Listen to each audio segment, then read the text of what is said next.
Listeners, networking goes a long way. Cold networking, of course, is how I got in touch with today's guest. Like many other episodes, I was doing a search on LinkedIn trying to find qualified guests. I came across this profile today in Kansas. I was a state I had not shown love to after all these episodes, so I made sure not only to do it once with Crystal earlier last season, now we are meeting another standout founder. Thank you so much for joining That Entrepreneur Show. You're welcome, Vince. I'm excited to be here and looking forward to pretty much any blank state questions that you'll ask me because I have no idea what you want to ask, and this is the first time we are So, connecting with each other. But your LinkedIn profile was impressive as well. oh, thank you. Well, it's really exciting for me to get to interview a new guest each episode because I get to learn a new story, and that means so does everybody listening on out there in their business endeavors. Let's learn a little more about your company. Why did you originally get into the entrepreneurship space? I was very comfortable doing corporate jobs, working with um, global employees for IBM. I had about a decade into working with IBM by then, and maybe 15 years in the corporate world. I actually didn't start off wanting to be an entrepreneur. I actually started off thinking I want to go ahead and volunteer and get out there in the community. I was very much connected globally, but not as much connected locally. Right. So I found some, like urge to get out there and speak and, connect with, be a mentor and a speaker. And I did a couple volunteering events, and then I slowly started getting more and more and more. And I was like, okay, this is something that is keeps repeating and coming to my desk again. And then I realized during these mentoring and speaking sessions that I was living in a bubble. I call it Johnson County bubble here in Kansas City. I did not realize how many thousands of families out there do not have the same access to quality education, opportunities, and things like that. So it literally opened up my eyes to different area. So I that's love when that. I said I need to probably do something about it. I love that I'm having it here in the show notes. You're helping provide access to education for all, and I think that's very admirable. What do you find most rewarding about being a mentor? I'm a mentor at the local community college. I'm a mentee to several mentors. It's very rewarding for me. What are some of your favorite parts about this role you're in? Actually, I think they have inspired and motivated me multiple ways. Like I can't even say thanks to so many lives. For us, when we are comfortable in where we are, for us to change 10% of who we are to achieve the next thing, makes us so uncomfortable doing whatever that is. And I look at these so-called community members that we are trying to give them a platform, an opportunity to change who they are. Some of them doing a 180-degree shift from Mhm. where they were, Right. whether it be the lack of opportunity or access and things like that. The amount of growth they experience, I envy, and I'm in awe of how much they motivate me to do what I'm doing.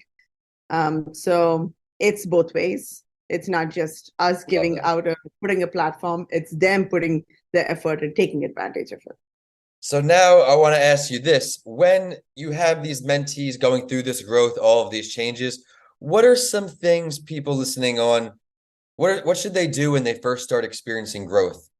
Coming from a mentor who's helped so many people like myself, even when I started to grow, even with my mentors, it's still new territory. You have never been there before. It's scary but exciting. What is some advice you Yeah. can offer? So don't lose that initial, the quest you have to do what you're about to do or change what you want to change. Don't lose that. Keep that Right. fire alive. Yeah. Protect it like a campfire. So do whatever it takes to keep that kindled and stay. Sometimes it's blaring with all cylinders, and sometimes it's not. Mhm.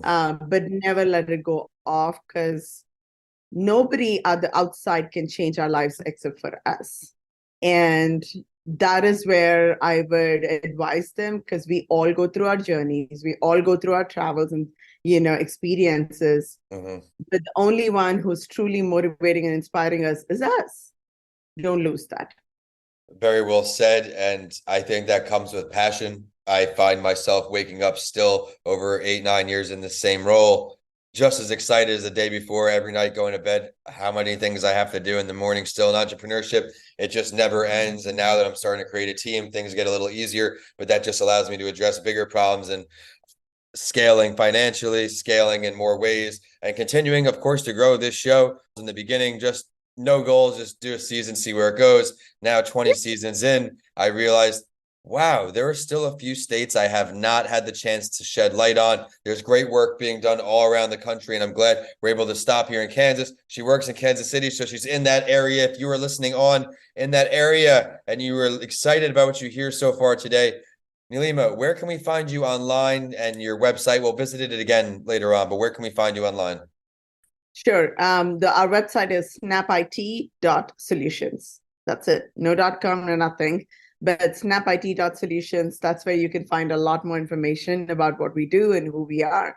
We're, of course, on LinkedIn and Facebook. I believe we are on Twitter and Instagram and things like that. But our most information that we keep up to date with our both corporates, clients, and our students is LinkedIn, for sure. We use that platform quite a bit.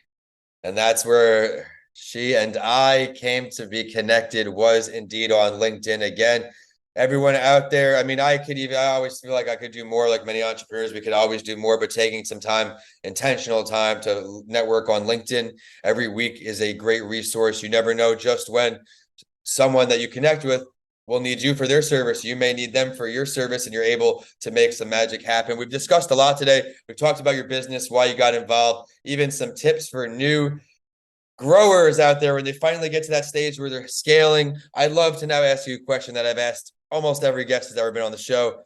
If you could sit down with any entrepreneur, Neelima, dead or alive, who would you sit down with to have a conversation with? Gosh, there are so many. I always watch the how they build it. Okay. But yes, and one of the reasons that I listen to those podcasts is we all have our own unique magic and reason for what we are doing. I don't see entrepreneurs special creatures or beings, but we do specific creativity within every human. So Adam Grant is somebody that I would love to meet. He's not, but he interviews a lot of entrepreneurs. So I think that I would love to sit down and suck up his experience and expertise. I love it. Well, let's delve a little deeper. Where would you like to meet if you could pick the location too? Oh, definitely in his office. I love it. I love it. Well, On his podcast. Before we could bring him on here. We could do a show together. Before I let you go, anything else you can let us know about your business right now? Who is your ideal customer? We have 3 divisions within the company. The first one is providing training services. So anybody who's looking to get into the IT world, we're looking for any students that are wanting to change their trajectory and learn new skills and getting into the tech space. So that's that. And we're also looking for corporates who are opening up their doors to not just all 100% engineers. Yeah, I'm an engineer. I have an engineers working here, but there is only so much engineering talent out there. There is a lot more that we can expand our horizons if we look at micro-credentialing and things like that. So any corporates who are thinking new and innovative ways to hire, I would love to have a conversation with them. Thank you for sharing that. And one more time, just how can we have a conversation with you if we are an ideal client, or just want to say hello? Reach out to LinkedIn, via LinkedIn. I have a lot of requests coming in, but I found you. I said yes to you. Although there are many people wanting to get this but yours seemed very genuine. and Thank you've you. done a good job already. So, And I appreciate that. And it is trial and error. I mean, now I'm focused more on podcast coaching, book coaching, but I still have a passion for school speaking. I have my books. I was trying to get in those schools just during COVID.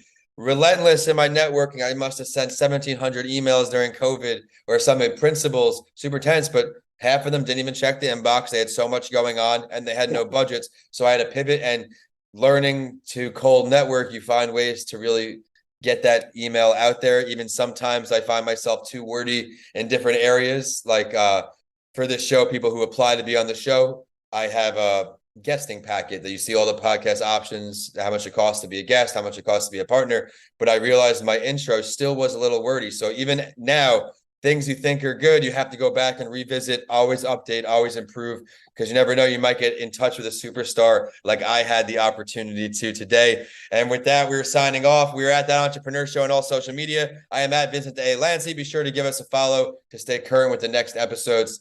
Tap subscribe to the podcast if you loved what you heard today. And with that, we are signing off from Tampa to Kansas City for now, but back to Kansas when she's done with work. So thank you so much.